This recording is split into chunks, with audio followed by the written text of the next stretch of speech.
കൊട്ടാരക്കരയിലെ tipper അപകടത്തിൽ മരിച്ച 15-കാരൻ പാർത്ഥിബിന്റെയും കുടവട്ടൂർ സ്വദേശി ഹരിലാലിന്റെയും സംസ്കാര ചടങ്ങുകൾ ഇന്ന് നടക്കും. നാടിനെ നടുക്കിയ അപകടത്തിൽ പൊലിഞ്ഞത് 3 ജീവനുകളാണ്. മരിച്ച അജയ്കുമാറിന്റെ സംസ്കാര ചടങ്ങുകൾ ഇന്നലെ കഴിഞ്ഞു. പരിക്കേറ്റ വിദ്യാർത്ഥികളും ഡ്രൈവറും ചികിത്സയിൽ തുടരുകയാണ്.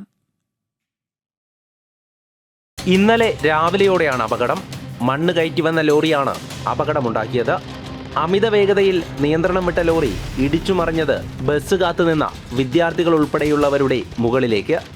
അപകടത്തിൽ 10ാം ക്ലാസ് വിദ്യാർത്ഥിയായ പാർത്ഥിബൻ, കുടവട്ടൂർ സ്വദേശി ഹരിലാൽ, നീലേശ്വരം സ്വദേശി അജയ്കുമാർ എന്നിവരാണ് മരിച്ചത്. ഗുരുതരമായി പരിക്കേറ്റ കൗശിക്, ഋഷഭ്, ഡ്രൈവർ നിസാം എന്നിവർ ഇപ്പോഴും ചികിത്സയിലാണ്. ബാക്കിയുള്ള നവനീത് കൃഷ്ണൻ, ജിബിമോൾ എന്നീ വിദ്യാർത്ഥികൾക്ക് നിസാര പരിക്കേറ്റു.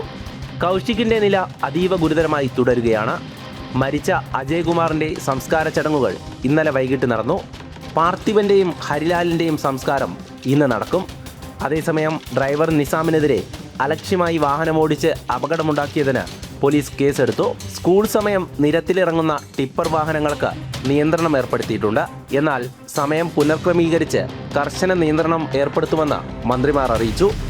മരിച്ചവരുടെ കുടുംബത്തിന് ധനസഹായം നൽകുമെന്നും ചികിത്സയിലുള്ളവരുടെ ചെലവ് ഏറ്റെടുക്കുമെന്നും സ്ഥലം സന്ദർശിച്ച മന്ത്രിമാർ വ്യക്തമാക്കി. ജനം, കൊല്ലം.